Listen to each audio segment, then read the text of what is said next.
ఈ మహిళ తన వేళ్లతో నెమ్మదిగా తన చెంపలను తట్టింది. నిజానికి ఆమె మోర్స్ కోడ్ ద్వారా కోర్టులో కూర్చున్న ఉరిశిక్ష పొందిన ఖైదీతో మాట్లాడుతోంది. ఆమె అతన్ని అడిగింది, అతన్ని రక్షించడానికి ఏదైనా మార్గం ఉందా అని. ఆ వ్యక్తి తన కనురెప్పలను ఆడించి సమాధానం ఇచ్చాడు. సమాచారం ఎక్కువగా ఉండటంతో ఆమె వెంటనే పెన్ను తీసి అన్నీ రాసుకుంది. వారి సంభాషణ ముగిసిన తర్వాత కేసు కూడా ముగిసింది. 3 రోజుల తర్వాత అతనికి ఉరిశిక్ష విధించారు.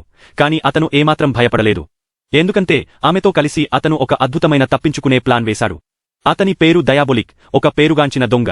ఆ రాత్రి ఈవా డయాబొలిక్ చెప్పిన స్థలానికి చేరుకుంది. ఆమె గోడపై గుర్తించిన ఇటుకను నొక్కింది. వెంటనే గోడ మొత్తం పైకి లేచింది. దాని వెనుక ఒక లగ్జరీ కారు నిలబడి ఉంది. ఈవా కారులో కూర్చుని తదుపరి స్థలానికి బయలుదేరింది. 37 కిలోమీటర్ల సైన్బోర్డు కనిపించగానే ఆమె కారును ఆపింది. అకస్మాత్తుగా కొండలోని ఒక భాగం తలుపుగా మారి నెమ్మదిగా తెరుచుకుంది. కారు లోపలికి వెళ్లగానే అక్కడి దృశ్యం పూర్తిగా వేరుగా ఉంది. ఈవా సెక్యూరిటీ కోడ్ నొక్కగానే అప్పుడు ఒక అలమారా ఆటోమేటిక్గా బయటకు వచ్చింది. దానిలో నోట్ల కట్టలు, రంగురంగుల ఔషధాలు ఉన్నాయి. ఈవా డయాబొలిక్ ప్రత్యేకంగా అడిగిన పసుపు, ఆకుపచ్చ బాటిళ్లను తీసుకుంది.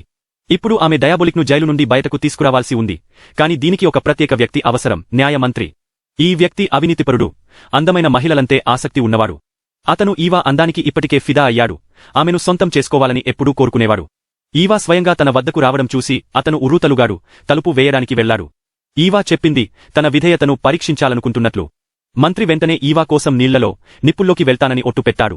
ఈవా నవ్వి టేబుల్పై ఉన్న పత్రిక తీసుకుంది. అందులో డయాబొలిక్ ఉరిశిక్ష వార్త ఉంది. ఈవా చెప్పింది ఈ దొంగ కథ తనకు చాలా ఆసక్తికరంగా అనిపించిందని, ఉరికి ముందు అతన్ని కలవాలనుకుంటున్నట్లు. మంత్రి స్పష్టంగా నిరాకరించాడు, ఎందుకంటే అతను ఉరిశిక్ష పొందిన ఖైదీ. ఈవా అతని దగ్గరకు వచ్చి అతన్ని రొమాంటిక్గా టెంప్ట్ చేసింది. మంత్రి వెంటనే అంగీకరించాడు.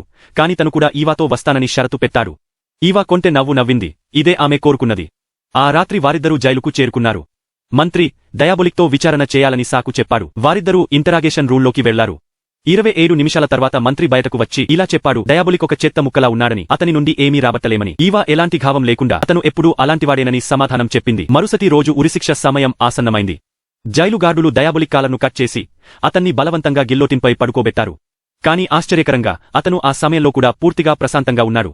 అతని వింత ప్రవర్తన చూసి జైలు అధికారికి ఏదో తప్పు జరిగిందనిపించింది.